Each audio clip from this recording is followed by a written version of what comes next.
So I'm going to be talking to you about internet addiction. I'm going to start with some examples. We all know what these are. They're computer, iPad, iPhones. We use them every day, right? And we use them to browse the internet and so on and so forth. Now, some of you might be thinking like, oh, I don't use it that much, or, you know, barely use anything at all. But there are some people that use these to an extent that it becomes psychologically debilitating. Now, I'm going to be saying how it should be included in the DSM, which is the Diagnostic and Statistical Manual of Mental Disorders. The definition is the excessive and problematic use of the internet. Earlier studies have shown, when the internet came out first, that excessive internet use was defined as using the internet more than 38 hours per week. But now, since the times have changed and technology has evolved so much, that has increased. An earlier study, again, in 1991 by Schotten, said that the average excessive internet user was male, highly educated, and highly introverted. The term internet addictive disorder was coined by a New York psychiatrist named Ivan Goldberg in 1996. Some subtypes are cybersexual addiction, cyber-relational addiction, net compulsions, information overload, and computer addiction. Cybersexual addiction is when people go on chat rooms, look for cyber sex, or download and view and trade online pornography. Cyber-relational addiction is when people go on like I Am and they try to look for relations online, and they, in turn, decrease some of their relationships in the real world. They don't spend time with their family or their spouses. Net compulsions, meaning like they go online, they start excessively online gaming, eBay, gambling, etc., etc.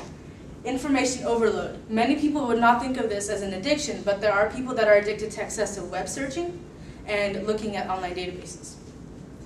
Computer addiction was more in the 80s and 90s when the computer came out first. It was when games such as Solitaire and Minesweeper came out, people were excessively playing it, and they started to develop withdrawal symptoms if they did not, which is what I will talk about later. Now, what causes it? Some theories are that the learning theory, which was first coined by B.F. Skinner in psychology, is what causes it. The learning theory basically states that you would get a positive reinforcement from using the internet, meaning that the reward system in your brain says, this is good for me, I need to do this more often. And the more you think it, the more you do it, and the sooner you get addicted. Some psychiatric issues that are associated with IA. Many people go through withdrawal symptoms, such as if they were using a substance like heroin or crack or any other drug you can think of. Withdrawal symptoms may include depression, agitation, and moodiness. Long-term effects. Some people can get major abnormal disorders, such as bipolar disorder and schizophrenia. Some other issues. Therapists worry more about the people that drop out of school or drop out of work to go spend time on their computer. 71% of workers abuse the internet during work hours, meaning they don't work or they get fired because of it.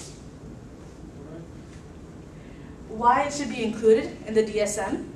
Substance abuse is a disorder in the DSM right now, and this is a form of substance abuse. So because of the withdrawal symptoms, because of the long-term psychiatric disorders, it should be able to be diagnosed so that mental health professionals can treat this effectively. Possible treatments. This is a huge problem in South Korea right now. And South Korea has developed about 1,043 counselors in their country to help in the treatment of this disorder.